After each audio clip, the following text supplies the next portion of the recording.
Hi Pubg Sports fans, I'm your Pubg Sports guide Annie, and I'm here again with Paperthin. Hey Annie, it's good to be back, and I'm excited for PGC. Yeah, it's been a long time, and we're here to talk about everything about PGC 2022. But before then, we want to wrap up PCS 7, which was held just before. Asia Pacific, Day Trade Gaming won again, and in Americas, again, Sonics won the PCS 7 Americas. But Europe and Asia had a different champion this time. In Europe, Question Mark won, and Asia, New Happy finally won the PCS 7. So, and then you go over to EU, and it is kind of interesting. I think a lot of people were looking at Northern Lights, maybe FaZe or Na'Vi, and Question Mark comes through here with a team that's been together in this shape for a while, but they haven't really played that great recently until now. And now all of a sudden they exploded. They played great. In APAC and Americas, it was very much kind of what you would expect. And of course in Asia, I mean, now that New Happy isn't bogged down in their fight for Yasnaya with Donala, they played amazing, as expected. So PCS 7 is over, and now only thing left for 2022 PUBG Esports is PGC 2022. It was held in Incheon, Korea last year, right? Yeah, it was a really cool stage. Yeah, I remember, and it was really cold back then. But in 2022, the PUBG Global Championship will be held in Dubai. Yay! Yay, warmer, yay! PGC 2022 will kick off in November 1st and will be held for 3 weeks. And 32 teams will be competing to become the PGC 2022 champion. This time we have the different format, right? Yeah, it is going to be a little bit different this time around, and I'm excited because this really gives all 32 teams a real shot to show their best, to really show how hard they've been practicing. So this time in PGC 2022, we have 6 teams each from APAC and America region, 8 teams from Europe region, and finally 12 teams from Asia region. So we want to talk about the overview of each region, how the playstyle of each teams in each region is different, and let's look through the PGC points of 4 regions. Let's start with APAC. Maybe the most fun region to watch. It's a chaotic region, but in a really exciting way where teams will take fights, you know, maybe a little bit more challenging, or they're trying to set up traps more often for other teams. It's really hard to predict what these teams are going to do. I'm sure that Day Trade Gaming and Brilliant United Esports have shown those kind of playstyle in the previous global events. Yeah, I think a lot of PUBG Esports fans are going to be really excited to see Buriram back. Obviously, that is a team that brings a ton of explosive firepower. Day Trade is just the most balanced team in APAC right now. They're really solid at everything they do. Their decision making is good. And then, of course, I think you also got to keep your eyes on the dynamic duo for Day Trade, Nurens, and Flash, who have been just consistently great players. So obviously, they're 2 players that I would really consider putting on my fantasy team, maybe. In APAC, we have some of the veteran players that have been playing PUBG for so long, like Rossiter Jr. from T5, and Levis from The Expendables, and also Leo from Shigadui. Let's move on to America's region. There are 5 North American teams and 1 South American team. This is an up-and-coming region to me. They just seem to keep getting better and better. You know, obviously the Sonics won PGIS, and they may not have won PGC last year, but they still had some good performances, some good results. When I watch this region, I see a strong region. You know, teams like the Sonics are cautiously aggressive, where they do sometimes, you know, push out for kills and those kind of things. Latin America is really starting to rise up and catch up rapidly. So this to me is maybe like the region that I think of the dark horse. Yeah, this region is full of veteran players. Teams like Sonics have always been playing so well in their region. And Luminosity Gaming, this is the old Shoot to Kill members, and they have won the 4th in PGC 2021 as TSM, which means they have potential in the global stage.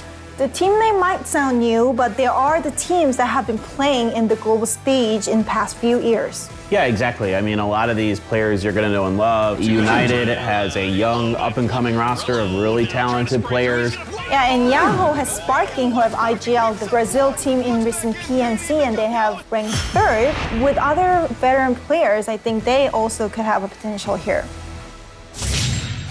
Next is Europe. The tournament format has slightly changed in PCS 7 Europe. There were no invited teams in the grand final, so some teams are very familiar, but we do have some new teams coming in EMEA region. Yeah, I mean, I think I'm really excited about Polish Power, for example, a team that doesn't have a ton of experience globally other than a few of them who used to be on any trolls in chat, but they played in Americas, so it's pretty exciting to see them and come into Europe and play very, very well. Yeah, and we have to talk about Entropeak and Question Mark, who won each PCS 6 Europe and PCS 7 Europe, but they're relatively new to the global stage. I mean, I think everybody's going to know a doozy from Question Mark. He's been one of the all-time great players in PUBG esports history, and now he's back and better than ever, maybe. Entropeak, it is really surprising to see a team that is as good as they were at PCS 6 not be able to qualify for PCS 7. My hope is that they'll learn from that and they'll be able to compete for the championship. How about FaZe Clan? There were a few mistakes I saw, especially with the early rotations from Gustav with his IGLing and stuff, but I think overall this is a team that can correct those and do really well. Yeah, I hope FaZe Clan will play consistent in the upcoming PGC 2022. And talking about the consistency, I have to talk about NLT again, one of the most consistent team in the world in PUBG esports scene. I think the thing to watch with Northern Lights is how smart of a team they are and how well balanced they are. But Batuins does a good job putting this team in a good spot, clearing their edges, making sure that they're safe behind them. They do things like pre-rotations where they're in a car while the circle's already closing. All these really smart ideas that they bring to the table consistently make them a great team. Last but not least is Asia region. This region is indeed the most competitive region. Yeah, I mean, this is historically the best region in PUBG esports, so this is going to be really exciting. PCS 7 was extremely close at the end. You had 4 teams in the final game that legitimately could have won if they were able to get the chicken dinner. So yeah, I'm really looking at this region as the favorite for this event. This time, Chinese teams took 1 more seed, which means they have been playing so well in their PCS events. They're all really, really good. New Happy, of course, is first and foremost. The 2-time PCL champions. They won PCS 7 this year. This is a stacked team, incredible players top to bottom. Yes, Ming Ming is widely considered their ace, but ZP Yan has actually been one of their best performers at most of their international events. And Patrick Garrod? This is such a great team. Long and Mill have been playing really, really well too, so you can't count them out, obviously. 3-time PCS winners, they could definitely do it. And also 17 Gaming, they're always playing very well in PCS and also the global stage, but maybe because of the hot drops, they haven't been playing really well in the PGC level competitions. Yeah, so it's going to be tricky for 17 Gaming, right? There's 4 teams going to be competing for Pachinki and Picado, 1 from each region. This is a team that I think could win this event, but I don't know what the drops are going to look like.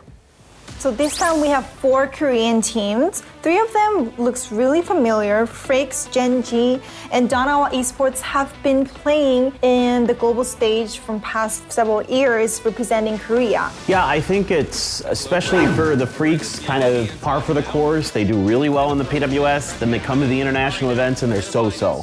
Genji, of course, you know, a different look than maybe in the past. Now there's a lot of the old Ghibli team members on this team trying to upgrade their firepower. It hasn't really paid out. They're still good, but not great.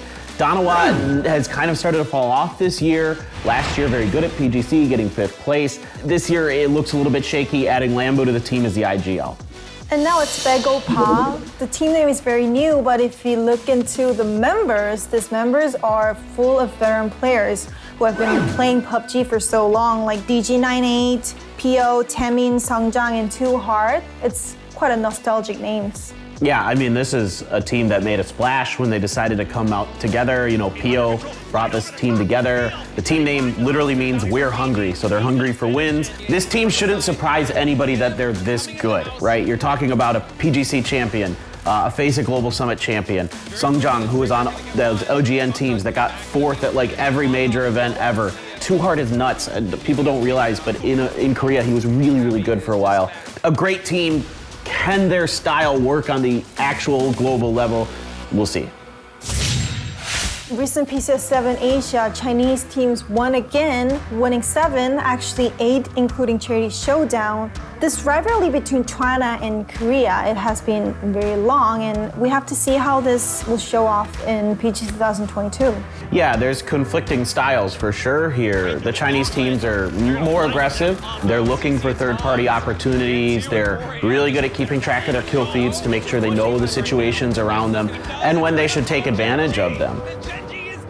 The Korean teams play a little bit more passive. They're kind of more focused on controlling space and territory and trying to use that to their advantage as the game goes on. And yes, in the past that has worked very well for the Korean teams. These days it doesn't seem to, as the kill points are really an important factor. So I think now we need to see the Korean teams be a little bit more aggressive. Yeah, and I think this applied to other teams competing in PG 2022 to win against Chinese teams. We have been explaining the 32 participating teams, and we have some of the rookie teams and full of veteran teams. And the first step of the journey to the PG 2022 championship would be the group stage, and the group was decided based on the PGC points rank of each region. And this is how it looks. I don't feel like either one is significantly stronger than the other. Maybe Team A little bit is kind of more difficult. You know, 3 of the top 5 teams from last year's PGC that are in there. But still, this is a really difficult group no matter which one you're in.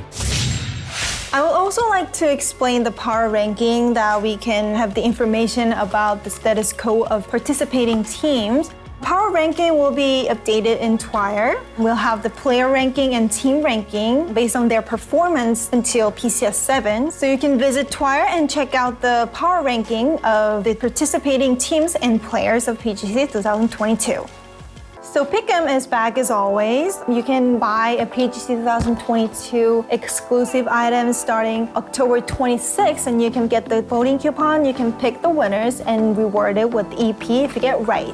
And there are another ways to earn EPs like Fantasy League. Yeah, exactly. So on twire.gg, you can go onto there, create an account, make your own fantasy team.